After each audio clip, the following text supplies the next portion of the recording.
শনিবার সকাল থেকে করণদিঘি ব্লকের টুঙ্গিদিঘি লাহুতারা 1 নম্বর 2 নম্বর রসাখোয়া 1 নম্বর 2 নম্বর গ্রাম পঞ্চায়েত এলাকায় নির্বাচনী প্রচার করলেন রায়গঞ্জ লোকসভা কেন্দ্রের বিজেপি প্রার্থী কার্তিক পাল। এদিন টুঙ্গিদিঘি দুর্গা মন্দির এবং শিব মন্দিরে পুজো দিয়ে প্রচার শুরু করে। কখনো হুট খোলা জিপে, কখনো আবার পায়ে হেঁটে জনসংযোগ করেন বিজেপি প্রার্থী।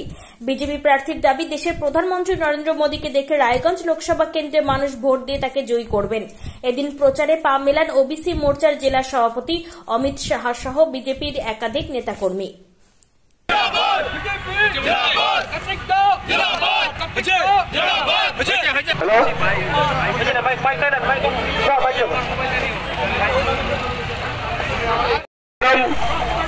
ভারত মাতা কি জয়।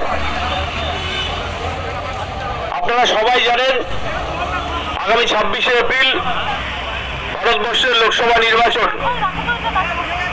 আমাদের একটাই লক্ষ্য, মোদীজিকে আবার প্রধানমন্ত্রী করা।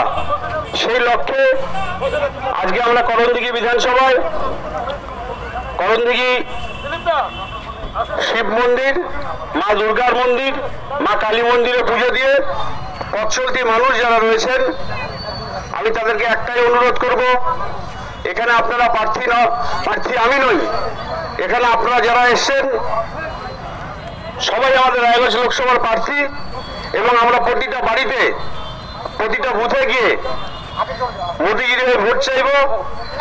মোদীজির লক্ষ্য বিকশিত ভারত, সবকা সাথ সবকা বিকাশ। তার জন্য আমরা সবার কাছে ভোট আবেদন নিয়ে যাইব এবং বিজেপির মনোনীত প্রার্থী শ্রী কার্তিক চন্দ্র পাল ধীরে ধীরে এগিয়ে চলেছে। আপনাদের কাছে আমাদের অনুরোধ, আপনারা বেরিয়ে